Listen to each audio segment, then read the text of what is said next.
സ്ത്രീകളിലെ ഓവറികളിൽ ovum produce ചെയ്യപ്പെടുന്നുണ്ട്.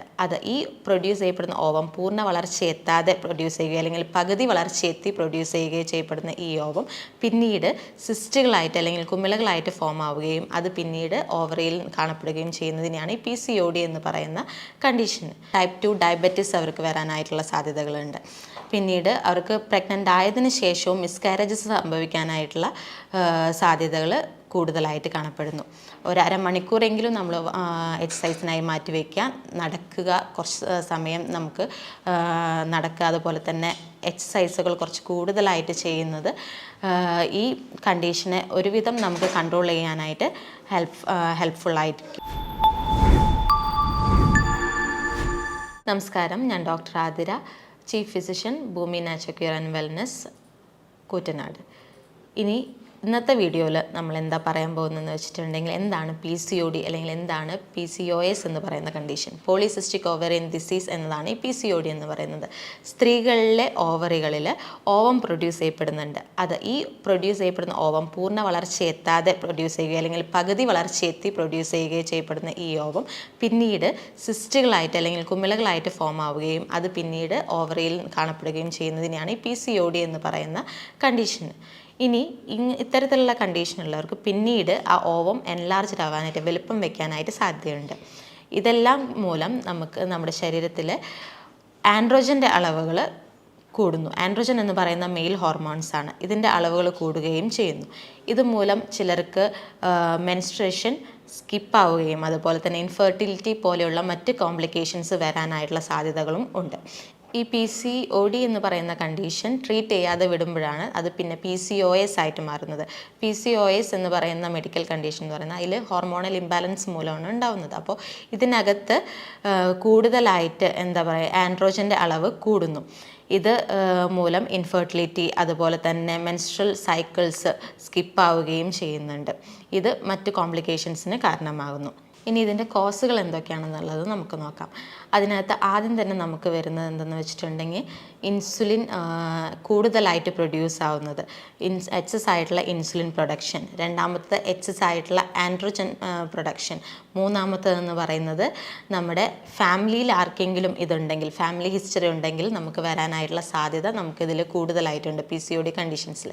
പിന്നെ ചെറിയ രീതിയിലുള്ള എന്തെങ്കിലും ഇൻഫ്ലമേഷൻസ് ഉണ്ട് എങ്കിൽ അങ്ങനെയുള്ളവർക്കും ഇത് ഉണ്ടാകാനായിട്ടുള്ള സാധ്യതയുണ്ട്. പിന്നെ ഭക്ഷണശൈലിയിൽ ഉണ്ടാകുന്ന മാറ്റങ്ങൾ അതും ഈ PCOD ഉണ്ടാകാനായിട്ടുള്ള ഒരു കാരണമാണ്. ഇതിൽ കാണപ്പെടുന്ന സിംറ്റംസ് എന്ന് പറയുന്നത് ഒന്ന് ഇറഗുലർ ആയിട്ടുള്ള മെൻസ്ട്രൽ പീരിയഡ്സ് ആണ്. അതായത് 1 മാസമായി കഴിഞ്ഞ് 2 മാസം കഴിഞ്ഞിട്ടായിരിക്കും ചിലപ്പോൾ അവർക്ക് ആവുന്നുണ്ടാവുക. പിന്നെ ചിലർക്ക് ഹെവി ആയിട്ടുള്ള ബ്ലീഡിങ് ഉണ്ടാകാം, ചിലർക്ക് തീരെ ബ്ലീഡിങ് കുറവുണ്ടാകാം, ചിലർക്ക് സ്പോട്ട്സ് ഉണ്ടാകാം. പിന്നെ കാണപ്പെടുന്നത് ബ്ലാക്ക് പിഗ്മെൻറ്റേഷൻ, കഴുത്തിൻ്റെ ഇടുക്കുകളിലൊക്കെ ആയിട്ട് ബ്ലാക്ക് പിഗ്മെൻറ്റേഷൻ കാണപ്പെടുന്നവരുണ്ട്. പിന്നെ അവരുടെ വോയിസ് കുറച്ചുകൂടെ കട്ടിയായി മാറുന്നു എന്ന് കംപ്ലൈൻറ്റ് പറയുന്നവരുണ്ട്. പിന്നെ കാണപ്പെടുന്ന ഹെയർ ഫോൾ, അതൊരു പ്രശ്നമായിട്ട് പറയുന്നവരുണ്ട്. പിന്നെ മുഖത്തും അതുപോലെ തന്നെ പുറകിലും ആയിട്ട് ആക്നെ, അതായത് കുരുക്കൾ വരുന്നത് ഒരു പ്രശ്നമായിട്ട് പറയുന്നവരുണ്ട്. ഇതൊക്കെ ഇതിനകത്ത് കാണപ്പെടുന്ന ഒരു മെയിൻ സിംറ്റംസ് ആണ്. ഇതിൻ്റെ കോംപ്ലിക്കേഷൻസ് ആയിട്ട് വരുന്നത് ഒന്ന് യൂട്രൈൻ ബ്ലീഡിങ് ഇതിൻ്റെ പ്രശ്നമായിട്ട് ഒന്ന് വരുന്നുണ്ട്. പിന്നെ ഇൻഫെർട്ടിലിറ്റി, അതായത് അവർക്ക് പ്രഗ്നൻ്റ് ആവാൻ പറ്റാത്തത് ഇതിൻ്റെ ഒരു കോംപ്ലിക്കേഷനാണ്. പിന്നീട് ഒരു കോംപ്ലിക്കേഷൻ എന്ന് പറയുന്നത് ടൈപ്പ് 2 ഡയബറ്റിസ് അവർക്ക് വരാനായിട്ടുള്ള സാധ്യതകളുണ്ട്. പിന്നീട് അവർക്ക് പ്രഗ്നൻ്റ് ആയതിനു ശേഷവും മിസ്കാരേജസ് സംഭവിക്കാനായിട്ടുള്ള സാധ്യതകൾ കൂടുതലായിട്ട് കാണപ്പെടുന്നു. പിന്നെ സ്ലീപ്പ് ആപ്നിയ ഇങ്ങനെയുള്ളവരിൽ കൂടുതലായിട്ട് വരുന്നുണ്ട്. ഇത്രയും ഒക്കെയാണ് കൂടുതലായും നമ്മൾ ഇങ്ങനെയുള്ള ആൾക്കാരിൽ കാണപ്പെടുന്ന കോംപ്ലിക്കേഷൻസ് എന്ന് പറയുന്നത്. ഇത് എങ്ങനെയൊക്കെയാണ് നമുക്ക് പ്രിവെൻറ്റ് ചെയ്യാം എന്നുള്ളത്, അല്ലെങ്കിൽ എങ്ങനെയൊക്കെ നമുക്കിത് കൺട്രോളിൽ കൊണ്ടുവരാം എന്നുള്ളതാണ് അടുത്തതായിട്ട് പറയുന്നത്. നമുക്ക് മെയിനായിട്ട് ഇതിനകത്ത് പറയുന്നത് ഡയറ്റ്, അതായത് ഭക്ഷണം നമ്മൾ കുറച്ചുകൂടെ ചേഞ്ചസ് വരുത്തുക, അല്ലെങ്കിൽ ഭക്ഷണ രീതി പ്രോപ്പറാക്കുക എന്നുള്ളതാണ്. കുറേ കാര്യങ്ങൾ അതിനകത്ത് ആഡ് ചെയ്യേണ്ടതായിട്ടുള്ളതുണ്ട്. അതുപോലെ തന്നെ കുറച്ച് കാര്യങ്ങൾ നമ്മൾ അവോയ്ഡ് ചെയ്യേണ്ടതായിട്ടുണ്ട്. എന്തൊക്കെ കാര്യങ്ങൾ അവോയ്ഡ് ചെയ്യേണ്ടതായിട്ടുണ്ടെന്ന് വെച്ചിട്ടുണ്ടെങ്കിൽ ആദ്യം തന്നെ നമ്മൾ കഴിക്കുന്ന അരി ഭക്ഷണങ്ങൾ, ധാന്യങ്ങൾ നമ്മൾ ഒഴിവാക്കേണ്ടതായിട്ടുണ്ട്. അതായത് നമ്മുടെ ശരീരത്തിലേക്ക് കൂടുതൽ കാർബോഹൈഡ്രേറ്റ് ചെല്ലുമ്പോൾ അത് ഊർജ്ജമാക്കി മാറ്റാനായിട്ട് കൂടുതലായിട്ടുള്ള ഇൻസുലിൻ പ്രൊഡ്യൂസ് ചെയ്യുന്നു. എന്നാൽ ഈ ഇൻസുലിൻ കൂടുതലായിട്ട് പ്രൊഡ്യൂസ് ചെയ്യുന്നുണ്ടെങ്കിലും നമ്മുടെ സെല്ല് അതിനോട് റിയാക്ട് ചെയ്യാതിരിക്കുക, അല്ലെങ്കിൽ കോശങ്ങൾ അതിനോട് റിയാക്ട് ചെയ്യാതിരിക്കുമ്പോൾ ആ ഇൻസുലിൻ റെസിസ്റ്റൻസ് അവിടെ ഫോം ആവുകയാണ് ചെയ്യുന്നത്.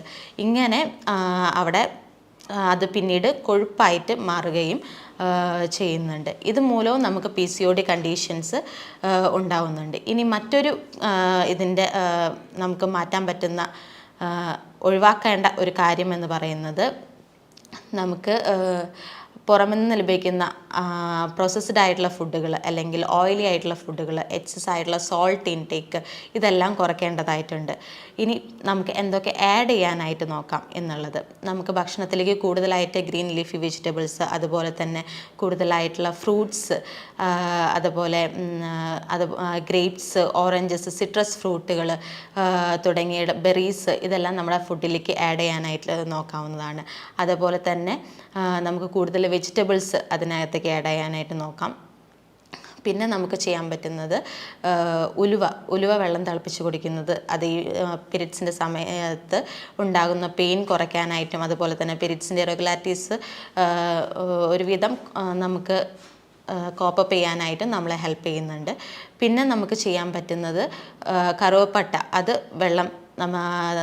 വെള്ളത്തിലിട്ട് തിളപ്പിച്ച് കുടിക്കുന്നതും ഇതിന് ഒരുവിധം നമ്മളെ ഹെൽപ്പ് ചെയ്യുന്നുണ്ട്. ഇത് കൂടാതെ നമുക്കിനി ചെയ്യാൻ പറ്റുന്നത് എന്ന് പറയുന്നത് എക്സസൈസുകളാണ്. അത് ദിവസത്തിൽ കുറച്ച് കൂടുതൽ സമയം നമ്മൾ എക്സസൈസിന് വേണ്ടി മാറ്റിവെക്കുക. ഒരു അരമണിക്കൂറെങ്കിലും നമ്മൾ എക്സസൈസിനായി മാറ്റിവെക്കുക. നടക്കുക, കുറച്ച് സമയം നമുക്ക് നടക്കുക. അതുപോലെ തന്നെ എക്സസൈസുകൾ കുറച്ച് കൂടുതലായിട്ട് ചെയ്യുന്നത് ഈ കണ്ടീഷനെ ഒരുവിധം നമുക്ക് കൺട്രോൾ ചെയ്യാനായിട്ട് ഹെൽപ്ഫുള്ളായിരിക്കും. ഇത്തരത്തിലുള്ള എന്തെങ്കിലും സിംറ്റംസ് നിങ്ങൾ കാണുകയാണെങ്കിൽ ഉടനെ തന്നെ അടുത്തുള്ള ഒരു എക്സ്പീരിയൻസ്ഡ് ഫിസിഷ്യനെ കാണിക്കുക. ഇനി ഈ പറഞ്ഞ കാര്യങ്ങളിൽ എന്തെങ്കിലും ഡൗട്ട് ഉണ്ട് എന്നുണ്ടെങ്കിൽ താഴെ പറഞ്ഞിട്ടുള്ള നമ്പറിൽ കോൺടാക്റ്റ് ചെയ്യുക. മറ്റൊരു വീഡിയോ ആയി ഇനി ഒരിക്കൽ കാണാം. നന്ദി, നമസ്കാരം.